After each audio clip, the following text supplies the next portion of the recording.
What up? T-Bob here. And Jake as well. And look at you. You done stumbled upon little OTB Saints, where we bring you all the latest black and gold coverage.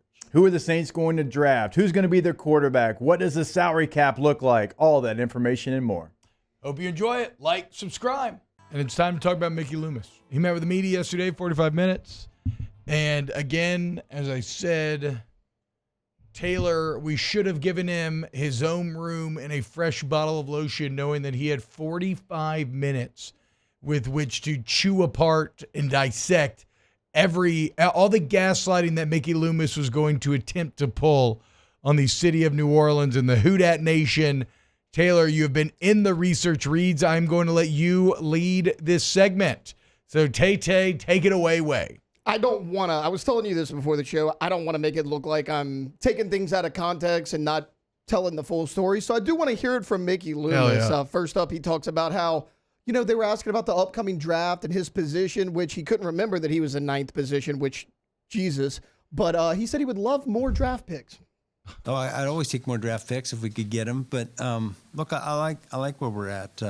And I like our history of drafting, too. I think we've got a really good history of drafting. Again, when you have a new coaching staff, now you've got to, recalibrate and adjust, not the evaluation process, but what you're looking for. And so that's going to be a lot of work, once we get a coaching staff hired to make sure that we're on the same page relative to the types of players, not the types, but the things that they want their players to do and making sure that we're bringing guys that can do what they need. Always take more draft picks. Who won it, dude? I agree. Loomis, I would love more draft picks as well. Mickey Loomis has traded up in the draft 26 times since he's been the GM of the New Orleans Saints. Do we know how many times he's traded back to acquire more picks? I do. He's never done it. 0. Mickey Loomis has never traded back in the draft to acquire more picks and actively gives them away. So that's a lie. That's lie number one by Mickey Loomis. And it was thrown out so casually. And since he's been GM, he has the least amount of draft choices in the NFL of any team. Because he's traded up more than once a year. And when you trade up, you give up picks. Yeah. I mean, that's the wild part is it's a lie thrown out there with such a complacency, just kind of like, whatever. But so not only is it a lie, it's like so clearly a lie thrown out there thinking, they'll just accept it. But it's a lie in which he speaks to a truth that he doesn't believe, but he's kind of telling you is a commonly accepted truth, which is more draft picks are better. You know what I'm saying? Am I explaining this correctly? No, I know what you're saying. Like he's saying, everybody would want more draft picks. What? That's not, but you can't say that. Like, yes, we all agree. It's what everybody else has been saying, but that is not how you have been operating. So that's not true, Mickey. Yeah, you don't believe that. Yeah, no, like exactly. No, we all do, but you don't. Yeah. So you don't get to say what we believe and act like you believe it too. Yeah. No, actions, your actions speak so loud I can't hear what you're saying. That's like the epitome of like I am telling you what you want to hear. Yes. You know? That's the only thing that is. Like when you can go back and you can check the facts and you can see who's traded back, who's traded up, who's drafted who, how many draft choices have you have? Well, you're dead last since you've taken over the team. And I'm not saying like because he's so long tenured. No, from the year that he started with the Saints, no franchise. Yeah, it's a franchise stat. It's just that he is long tenured. This is not looking at individual GMs. Right, than the Saints have right now. It's got to be frustrating for the reporter that asked the question too, because I've run into this back in the day with interviewing political people, where the facts, you have them, lined up, and they just lie, and you can't really do anything about it. It's like, well, that's not really the point. The point is, you obviously don't like draft picks. Okay, anyway. Well, he moved on from the draft because somebody asked him about, hey, your cap space. What's the issue here? If you don't get the draft pick that you want, what are you going to do in free agency? And Mickey Loomis addressed their cap situation.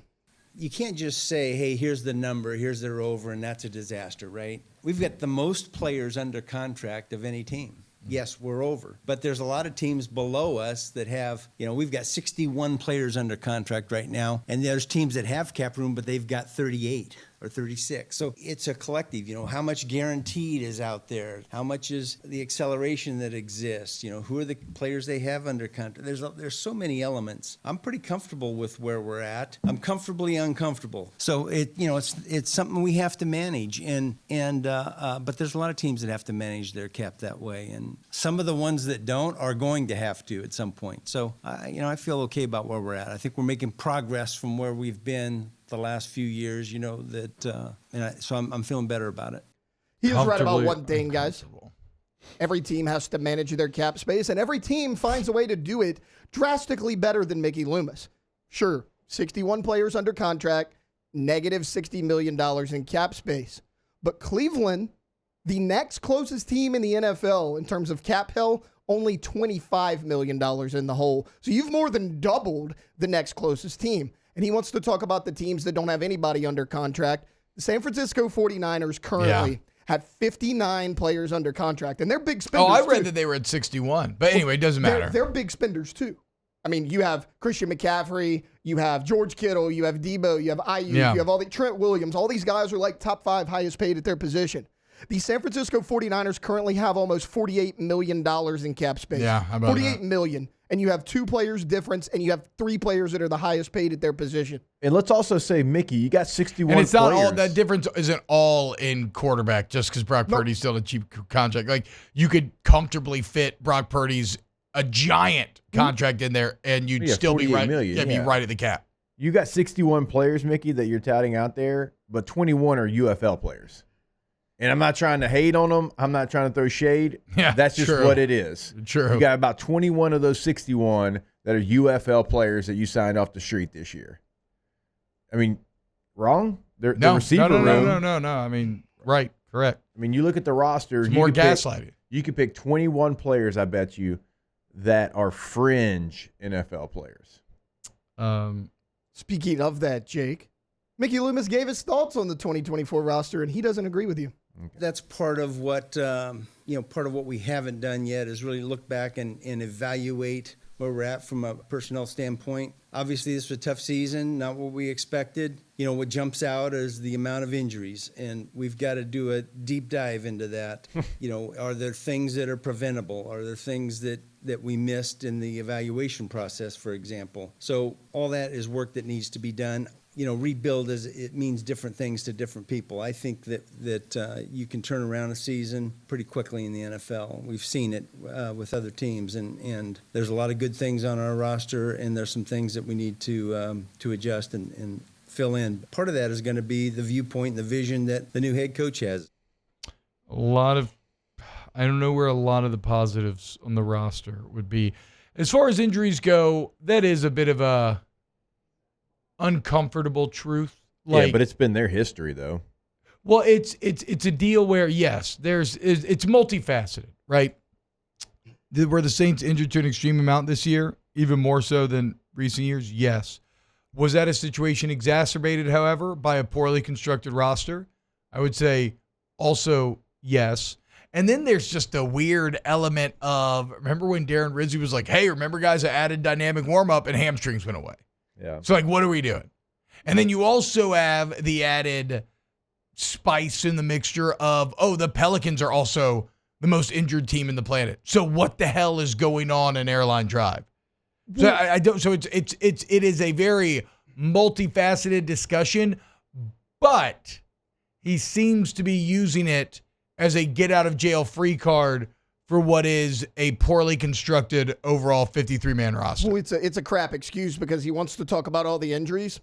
Tampa Bay Buccaneers won the NFC South.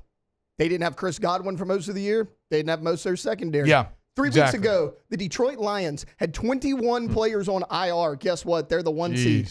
The Chiefs, no Rashee Rice all year, no Isaiah Pacheco all year, multiple D-line injuries, signed Hollywood Brown in the offseason. He didn't play. Guess what? They're also the 1 seed. This is Mickey Loomis's fault because he doesn't have anybody. We talked about it with Chris Olave and Rashid Shaheed out. We were like, the receiver loom looks bad. That's because you only had 2 adequate receivers. It already looked awful before, right? It was already like a glaring weakness before. Again, it's a bad roster. They got exacerbated by a rash of injuries. And the problem is if you use those injuries, and I hope they're not doing this internally. I hope this is just all trying to, please the shareholders. But the problem is if you're really telling yourself, no, the roster was fine, we just got unlucky. That's the danger in this conversation. You're talking about bad roster. We were talking yesterday about all the players that had left New Orleans and had success elsewhere. Somebody asked him about Zach Bond. Well, look, it's not something that you like, that's for sure. But I understand the circumstances behind it. Look, we tried to sign, Zach Bond, but he was looking for, opportunity to get more playing time. And under the last, system, that wasn't going to be as likely. So, look, I'm excited that we drafted those players and they've had success. They were identified as talented players, but obviously it's not great when they go and have success someplace else. That hasn't happened a lot in our tenure here, but it does happen. And no different than when we get somebody from another team and they have success. Sometimes it's circumstantial. But no, when you draft good players, you want to keep them. It has happened a lot, actually, because Zach Bond was great, but Trey Hendrickson led the NFL in sacks this year. Yeah. That's a guy you let walk out of your building. Alex Anzalone looked like a stud when he came back from injury for the Detroit Lions. Caden Ellis for your rival, the Atlanta Falcons, 151 tackles and 5 sacks. C.J. Gardner-Johnson, third in the NFL in interceptions this year. As a matter of fact, he's had 13 over the past 3 years since you let him walk. Yes, and he goes, well, it's no different than when we sign players from other teams. Okay, here's the guys you've signed from other teams that have been good. Demario Davis. Yeah, Hall of Fame sign. That's it. Am I missing anybody? Who else we got, guys? You got Demario Davis. That's it. Well, I can tell you the bad contracts. I don't know about any more good ones as far as that impactful. Marcus May comes to mind with the bad contracts. Yeah, no, I'm trying to think of. He's on practice squad. I'm trying to complete the Tay challenge and find one other good free agent. There's one that we're missing. I mean, I'm not. Foster's been all right. Foster's been all right for sure. That's yeah, the one probably for what you pay him. Yeah. But I see what you're saying. The fact that we're sitting here, we're we can rattle off, and those were just. I mean, the guys that left that were good in other places. Those are just the guys bad, off the top of my head. Look, I love Jamal Williams. That's a bad signing. Signing for $12 million. Cedric Wilson. Remember, we were all excited about him being the wide receiver. No, I was not excited about Cedric Wilson. Do not put words in my mouth. I was just kidding. Again, okay, depressing breakdown there, Taylor. Think about the money you gave Marcus May. You gave him big time money. Yeah, dude. Remember, and he was on. Look, Marcus May was on.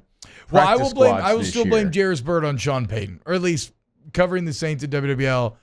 My understanding is that Sean Payton was chasing the Earl Thomas Legion of Boom ghost that beat him twice in 2013, and that he kind of spearheaded that. But yes, Jairus Byrd is one. I mean, it blew up an entire successful era of the Saints. They got rid of Sproles. They got rid of all these guys to bring in Byrd. He sucked and never played. If they would have just called me, yeah, I'd have told them. That's all I needed, dude. I also told him to keep Sproles. Yeah, because he went. How many years did Darren play in Philly at a very high level? 5 after that? Yes. Oh, yeah, he was awesome. Yeah. Chase Dub says Chase Young. No, Chase Young was so forgettable this year. Wow, just amazing black and gold takes right there, Jake. I don't think I've ever heard any takes that are better than the two guys that just gave you that take. And you can keep getting them by going ahead and liking, subscribing, ringing the bell to get notifications when we post. Have a great day. We'll see you on the next OTB Saints.